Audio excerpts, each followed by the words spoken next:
আমরা আমাদের লাইফে রাগ করে করে মানে অনেক সুন্দর সুন্দর জিনিসগুলা হারাই ফেলি। আমি ছোটবেলা থেকেই অনেক বেশি রাগী, এত রাগ করতাম যে আম্মু রাগ রাগ ভাঙাইতে ভাঙাইতে উনি অস্থির হয়ে যেত। মাঝে মধ্যে আমার নানু আমার রাগ ভাঙাইতো।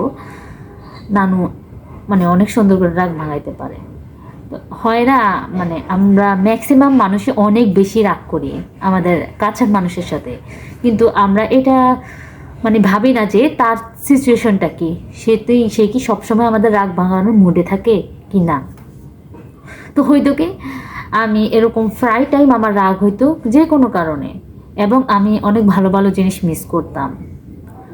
দেখেন, আপনি কোথাও যাবেন, ঘুরতে যাবেন ধরেন, এখন আপনার অনেক রাগ হয়েছে যে কোনো একটা টুকিটাকি বিষয় নিয়ে, এটা নিয়ে যদি আপনি বসে থাকেন, আলটিমেটলি আপনি ওই জায়গায় ঘুরতে তো যাইতে পারবেনই না। এবং একটা টাইম আসবে যখন সবাই ওই জায়গায় ঘোরার কথাগুলো নিয়ে অনেক মজা করবে, বাট আপনি তো ওই জায়গায় প্রেজেন্ট ছিলেন না, ওইটা নিয়ে আপনার আরও বেশি দুঃখ হবে। আলটিমেটলি আপনি পাইছেনটা কি বলেন? পরে তো একটা টাইমে রাগটা ঠিকই ঠান্ডা হইলো এবং সবার সাথে সব জিনিস মিটমাট হইলো, কিন্তু ওই যে মাঝখান দিয়ে একটা সুন্দর জিনিস আপনার হাতছাড়া হয়ে গেছে। এরকম অনেক ধরনের অভিমান আমি করতাম বুঝে না বুঝে, এবং লাইফে অনেক বেশি কষ্ট পাইছি আমি এই জিনিসটা নিয়ে। আমার এত খারাপ লাগে যে এই জিনিসটা যদি আমি আগে ফিল করতাম যে আমার কোথায় রাগ করা উচিত, কোথায় রাগ করা উচিত না, এইগুলো যদি আমি আগ থেকে জানতাম, আমি আমার লাইফের আরও অনেক অনেক সুন্দর জিনিসগুলো পাইতাম।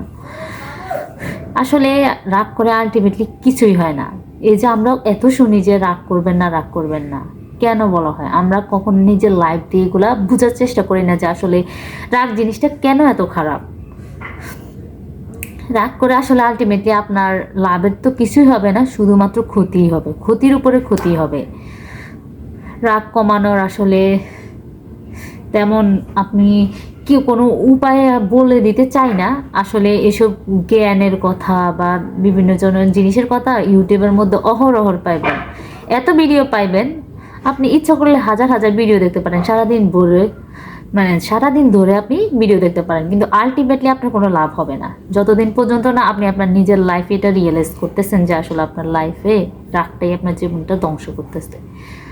আমরা মোটিভেশনাল অনেক কথাই শুনি, কিন্তু লাইফে কতটা ইমপ্লিমেন্ট করতে পারি, কতটা আমরা কাজে লাগাইতে পারি নিজেদের লাইফে, কিছুই পারি না। আলটিমেটলি শুধু এগুলাই শুনি, কয়দিন ডিমোটিভেট থাকি, পরে আবার যখন মোটিভেশনের প্রয়োজন পড়ে আমরা ইউটিউব ঘাটি কিছু ভালো ভালো কন্টেন্ট দেখি, আবার সেই যে রকম ছিলাম ওই রকমই থাকি। আসলে মানুষের সাথে এত রাগ করতে নাই।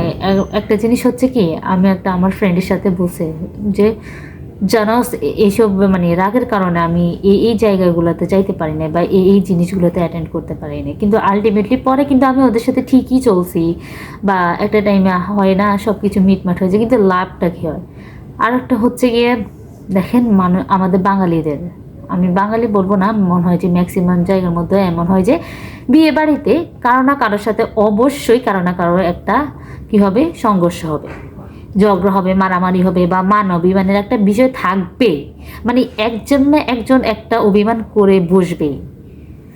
তারপর কি হবে, উনি আসবে না, ওনাকে কল দিতে হইব, ওনাকে অনেক সাধতে হইব, সাধতে সাধতে সবাই অস্থির হয়ে যাবে। এই যে এইদিকে যে বিয়ের খুশি, ওইটার কথা মানুষ ভুলেই যাবে, কারণ ওই মানুষটাকে আনতে হবে, ও রাগ করছে, ও আর না আসলে মানে বিয়ের প্রোগ্রামটাই অসম্পূর্ণ থেকে যাবে। তারপর তাকে অনেক কষ্ট করে আনা গেল না, কিন্তু তার জন্য কি বিয়ে বসে আছে না? ওই বিয়েটা ঠিকই হয়েছে, কিন্তু একটা টাইম আসছে, তার সাথে দেখা হয়েছে, ওরও মন গলছে, সবাই মিটমাট করছে, আলটিমেটলি ওই লোকটার কি লাভ হইলো? উনি যে একটা সুন্দর ইভেন্টের থেকে কি হয়েছে, বঞ্চিত হয়েছে। তো এখন আমি কি করি, আমার রাগ হইলেও আমি অনেক জায়গায় রাগ প্রকাশ করি না, কারণ আমি চাই না আমার জীবনে, দেখেন আপনি, আপনাকে না সবার প্রথমে নিজেকে ভালোবাসতে হবে। একটা মানুষ আপনাকে কখনোই ভালোবাসতে পারবে না যদি আপনি নিজেকে নিজে ভ্যালু না করেন। একটা ভ্যালুলেস মানুষকে কেউ ভালোবাসে না। আর আপনার ভ্যালু বাড়বে কখন, যখন আপনি নিজেকে ভালোবাসবেন। নিজেকে ভালোবাসার মতো বড় জিনিস আর হয় না। আপনি কখনোই আপনার সাথে প্রতারণা করবেন না, আপনি কখনোই আপনাকে কষ্ট দিবেন না। নিজেকে ভালোবাসলে, নিজেকে সুন্দর রাখলে একটা মানুষ এমনি অটোমেটিক গ্লো করে, অটোমেটিক তার লাইফে ভালো ভালো জিনিস ঘটা শুরু করে। কিন্তু আপনি যখন নিজেকে হেট করা শুরু করবেন, নিজেকে দোষ দেওয়া শুরু করবেন, তখন দেখবেন আপনার চারিদিকে এমনিতেই মানে আপনার আশানুরূপ কোনো ঘটনাই ঘটতেছে না, সব আপনার যে চিন্তাধারা তার বিপরীতে করতেছে। এসব মান অভিমান নিয়ে আমাদের ফ্রেন্ডদের সাথেও অনেক কিছু হয়ে যায়। আমরা কথা বলি না বছরের পর বছর, একটা আরেকটাকে ইগনোর করে চলি। কিন্তু এরকম করে আসলে কি হয় বলেন? আমরা বাঁচি বা কয়দিন? মানুষের সাথে এসব করে লাভটা কি হয়? শুধু শুধু নিজেদের দুঃখ কষ্টের পাল্লাটাই ভারী করে এসব করে। আমরা আসলে যতই জ্ঞান শুনি, যত মানুষের যত কিছু শুনি, কিছু অল্প সময়ের জন্য আমরা এগুলো মাথায় রাখি। আমাদের ভিতরে সবসময় একটা ইগোনেস কাজ করে। আমাদের ভিতরের যে ইগো জিনিসটা আছে, এটাকে আমরা সবসময় হাই রাখতে চাই। আমি কেন আগে গিয়ে কথা বলবো, আগ বাড়িয়ে কথা বলবো, ও আগে আমার সাথে কথা বলবো। ছোটোবেলায় ক্লাস 2 বা 3-তে থাকতেও অনেক পোলাপাইনের হয় কি, মারামারি হয়, ঝগড়া হয়। এরপর থেকে যে কথা বলে না, তাদের স্কুল চলে যায়, কলেজ চলে যায়, ইউনিভার্সিটি শেষ হয়ে যায়, ওরা ইভেন 40ও পার হয়ে যায়, তারপরে যায় মিলে। দেখেন, এত ভুল বুঝাবুঝি নিয়ে বেঁচে থেকে লাভ কি? কিন্তু কিছু জায়গায় আছে আসলে আমরা ওইখানে চাইলেও নিজ থেকে যে গিয়ে কথা বলতে পারি না। ওইখানে আমাদের সেলফ রেসপেক্টটা অনেক বড় জিনিস হয়ে দাঁড়ায়।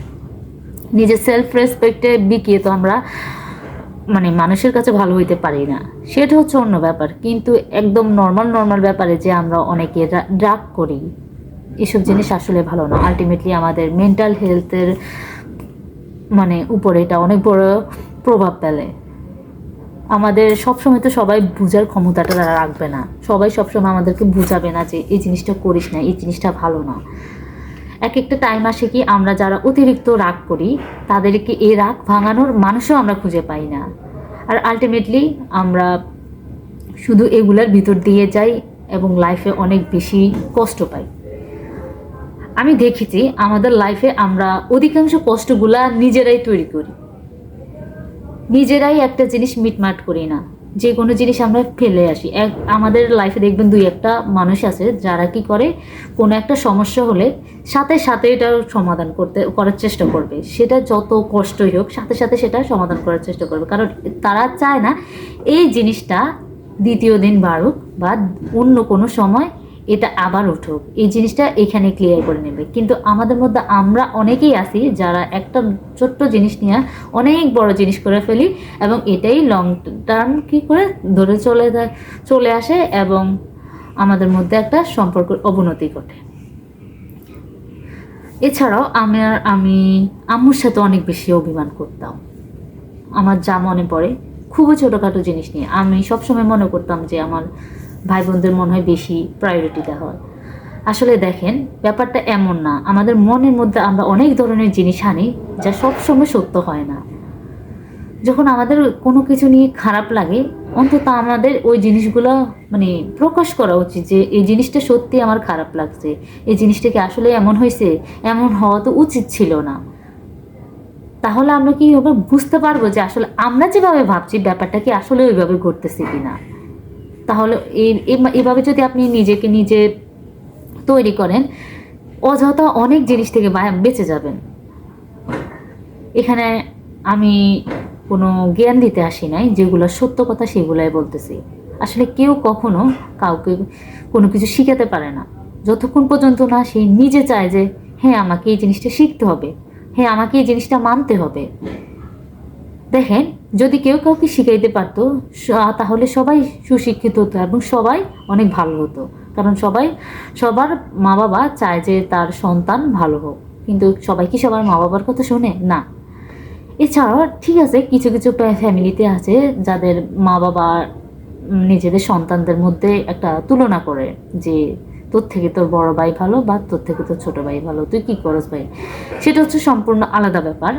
খুবই কম পরিবারে এই ধরনের জিনিস হয়। কিন্তু আপনি যে আপনার মাথায় অনেক জিনিস ঢুকাইতেছেন যে এই জিনিসটা এমন হয়েছে, এই জিনিসটা তো হওয়া উচিত ছিল না, আপনি কি কখনো মানে যার সাথে এই ধরনের জিনিস হইতেছে বা যে আপনার সাথে অন্যায় করতেছে মনে হইতেছে, তাকে কখনো বলছেন যে এই জিনিসটা তো তুই আমার সাথে করেছিস বা এই জিনিসটা তো আপনি আমার সাথে করেছেন, আমার এই জিনিসটা খারাপ লাগছে, আপনি কেন এই ধরনের জিনিস করছেন? কখনো কি মানে জানার চেষ্টা করছেন এই জিনিসটিকে আসলে উনি আপনাকে কষ্ট দেওয়ার জন্য করছে নাকি হয়ে গেছে? আসলে আমরা মনের ভিতরে অনেক কিছু রাখি, বলতে চাই না, আমাদের খারাপ লাগলেও আমরা সেটাকে সহ্য করে নিই, একা একা কান্না করি।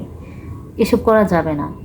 আমাদের নিজেদেরকে ভালোবাসতে হবে। নিজেদের ভালোবাসতে হলে আমরা কোন জিনিসে কষ্ট পাই সেই জিনিসটা আমাদেরকে সঠিকভাবে জানতে হবে, এবং সেই জিনিস যাতে আমাদেরকে কষ্ট দিতে না পারে তার জন্য কি করা উচিত তাও আমাদের জানতে হবে।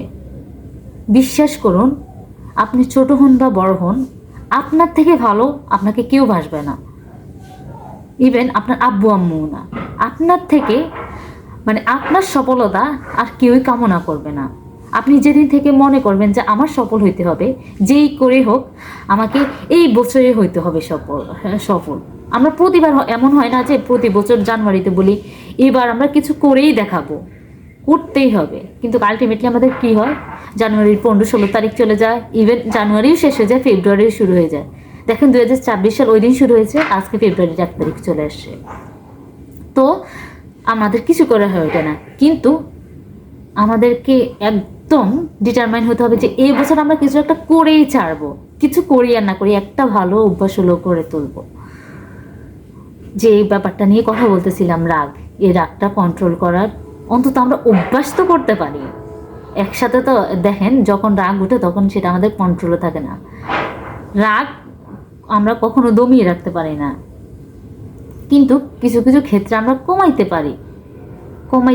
কমানোটাও একটা শক্তি। দেখেন আপনি একটা জিনিস আপনার কন্ট্রোলে রাখতেছেন, এটা কিন্তু চারটিখানি কথা না, এটা অনেক বড় কথা। তো রাগটা কমানোর চেষ্টা করবেন। আমারও অনেক অনেক রাগ, কিন্তু আমি সব জায়গায় দেখাই না। অনেকে ভাবে যে আমার ভিতরে মনে হয় কোনো রাগই নেই, বাট যাদের সাথে আমি রাগটা আসলে দেখাইছি তারা জানে। আর আমি একটা জিনিস লাইফে করেছি কি, আমি না, ম্যাক্সিমাম মানুষই এমন করে যে যারা তাদের মানে রাগের মূল্যটা দেয় তাদের সাথে রাগ করে, কিন্তু সবসময় অপর মানুষটার একই মুড থাকে না, একই সিচুয়েশন থাকে না যে আপনার রাগটা ভাঙাবে বা আপনার ভুলটা ভাঙাবে। নিজেকে জানুন, নিজেকে চিনুন, নিজেকে হেলদি রাখতে, নিজেকে সুস্থ রাখতে শারীরিক মানসিকভাবে কি কি দরকার সেটার দিকে খেয়াল রাখুন। নিজেকে ভালোবাসুন, সুন্দরভাবে থাকুন। শুধু মোটিভেশনাল ভিডিও দেখলে হবে না, নিজের লাইফটার দিকে বেশি ফোকাস দিতে হবে। আমি কি বলবো, আমাদেরকে কিছু একটা করার চেষ্টা করতে হবে।